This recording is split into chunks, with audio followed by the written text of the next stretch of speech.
Alright folks, what's going on? Jeff London back with another video. Before we jump into the video, folks, do me a favor, hit that subscribe button, hit the like button, share this video with a friend. Also follow me on social media. All my stuff will be in the links below. Today's video, I'm based in New York, guys. As many of you know, the entire city has been shut down. The city's on pause. The state is on pause. So all gyms are closed. So me personally, I've been working out indoors the entire time for like the last 3 weeks, just because I just was trying to be as cautious as possible. But I want to give you a tip, folks. One of the most important things to know in order to stay in shape and to make progress while the state is locked down, while all these gyms are closed, is a principle called progressive overload.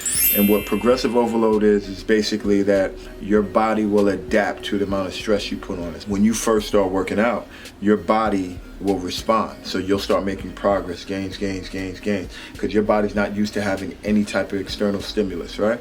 So you're making gains, you're making progress, but then you start plateauing, right? Because your body starts adapting to those weights, adapting to that resistance. So you'll just, and this happens to everyone. This happened to me for like a whole year where I was just stagnant. And the reason why is because people don't implement this thing called progressive overload. Basically, you just have to increase the intensity of your workout so your body can adapt, so you can continue to make progress. So you could go about that in a number of ways. One way to do it is just to increase your weights every week. Increase your volume, right? The amount of weights that you're lifting, the amount of times that you're lifting the weights, and your body will continue to adapt. But you can also do other things, like you could lift the weight slower, and that will help you build more muscle, right? Because muscles build with time under tension.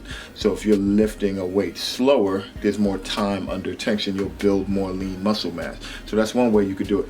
The other way you could do it is by increasing the intensity of your workouts, in the sense of taking shorter rest periods. So instead of taking 2 minutes off in between each workout, you would go, or in between each set, you would just rest maybe 1 minute. And that can cause a different intensity and force your body to adapt. So yeah, folks, and now this doesn't apply just to weights, right? This applies to stretching.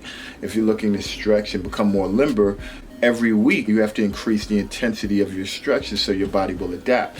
Same thing with cardio. If you're running a mile week in, week out, you're going to stay at that level. Eventually your body's going to adapt and your endurance isn't going to improve and your body's not going to change. So every week you should be stressing yourself. So basically there's no way around this. It's just basically you got to put in more work. So you can't skip this step. But during these times where you don't have access to a gym, you gotta make sure that your workouts are constantly building up. And the best way to do that is to keep a log. Because I'm working out in my house. Some days I do 1,000 push-ups. Other days I'll do 500. Sometimes I'll do a lot of air squats, hundreds of different reps. And I have to log that in a notepad. That way the next week I can continue to make progress, right? So the next week I may, instead of doing 500 push-ups, I may step it up to 600. I may change the variation. I may do more of a slower pace workout, slower tempo. I may take shorter rest periods. So you have to get a log, and it doesn't have to be fancy. I just use a regular notebook and I log all my workouts. All right, folks, so hopefully that's helpful. It's called progressive overload. I'll be posting more videos about this stuff in more details, giving you more tips on how to stay fit during this time. All right, peace.